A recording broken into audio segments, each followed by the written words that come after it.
So what I want to talk about today is a little bit about how we can embody some best practices as we're writing our DMN tables and making sure that we're doing them correctly. So what I'm going to do here is I'm actually going to write a very simple DMN table. The DMN table is actually going to just test the score. It's going to make sure that if the score is over a certain value, then we're getting approved for it. And if it's not over that value, we're not going to get approved for it. So I'm going to create a score variable, and it's going to be a number, and I'm just going to say that if it's over 50, then you know we're going to approve. And I'm going to create a boolean called it approved, and it's going to make sure that the value is actually set to true. I'm also going to set a status code.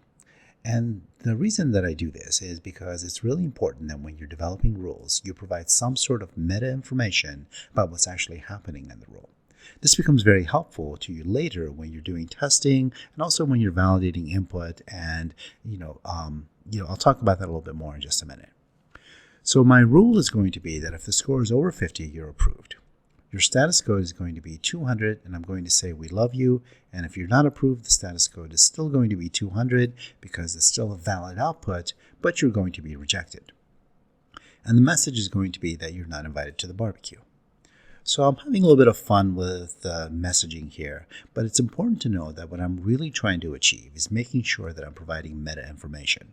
I'm going to remove my last rule, and I'm going to make sure that it is actually a hit first policy.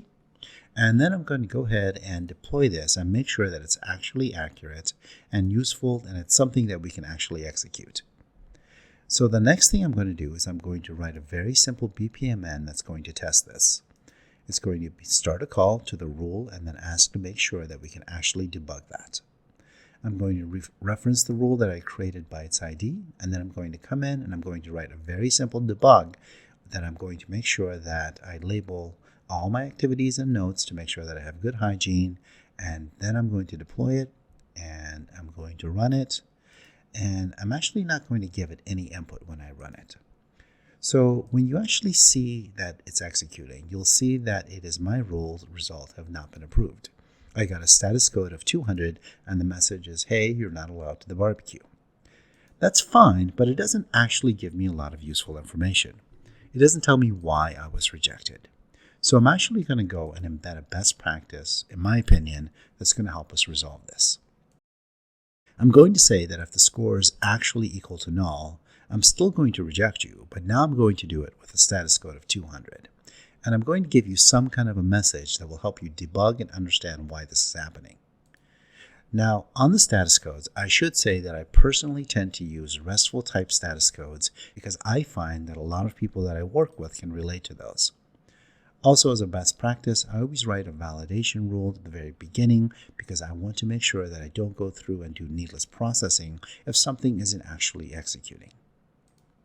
So then I run the rule, and you can actually see here that it actually was rejected, but with a more meaningful response error that told me exactly why it was rejected.